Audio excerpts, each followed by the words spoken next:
Breaking చూస్తున్నాం. తెలంగాణలో లోక్సభ ఎన్నికల నామినేషన్ల పరిశీలన ప్రక్రియ ముగిసింది. మొత్తం 893 మంది నామినేషన్లు దాఖలు చేయగా 267 మంది అభ్యర్థుల పత్రాలను అధికారులు తిరస్కరించారు. 626 నామినేషన్లకు ఆమోదం తెలిపారు.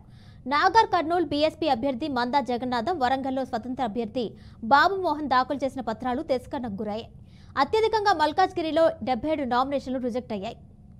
దీనిపై మరింత సమాచారం మా ప్రతినిధి వాసు అందిస్తారు. వాసు, చెప్పండి, వరంగల్లో అయితే నామినేషన్లు తిరస్కరణ జరిగినట్టు తెలుస్తుంది. దానికి సంబంధించిన డీటెయిల్స్ ఇవ్వండి. కిరణమయ్యి మొన్నటితోని తెలంగాణలోని 17 లోక్సభ స్థానాలకు నామినేషన్లు చివరి తేదీ అయింది. ఆ తర్వాత నిన్న నామినేషన్ల పరిశీలన చేపట్టారు ఈసీ.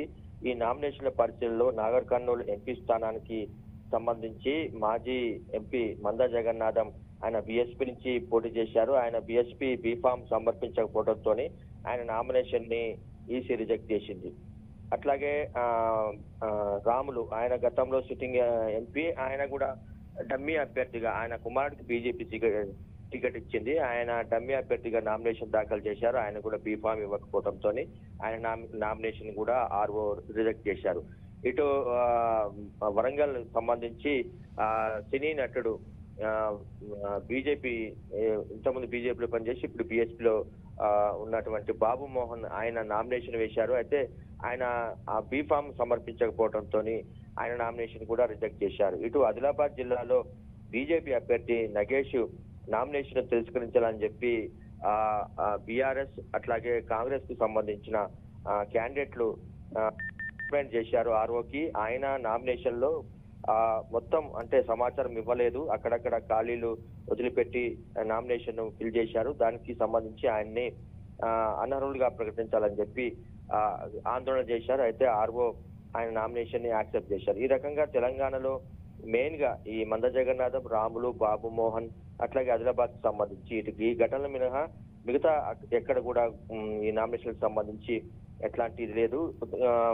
సికింద్రాబాద్ నుంచి కాంగ్రెస్ తరఫున నామినేషన్ వేసిన దానం నాగేందర్ మీద ఎన్ఆర్ఐ కంప్లైంట్ చేశారు. ఆయన బీఆర్ఎస్ ఎమ్మెల్యేగా ఉండి కాంగ్రెస్ తరఫున ఎంపీగా పోటీ చేస్తున్నారు. ఆయన నామినేషన్ ని తిరస్కరించాలని చెప్పి చేసిన విజ్ఞప్తిని ఆర్ఓ తిరస్కరించారు. ఆయన నామినేషన్ ని యాక్సెప్ట్ చేశారు. ఈ రకంగా నామినేషన్ సంబంధించిన ఘట్టం నిన్న ముగిసింది.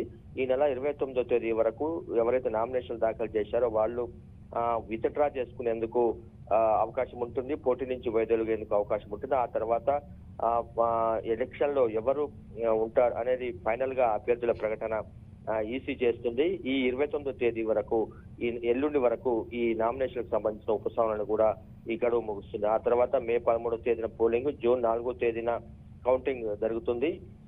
నిన్న ఈ పరిశీలనకు సంబంధించిన ఘట్టం పూర్తయింది. కిరణ్ భాయ్. Right Vasu, thank you.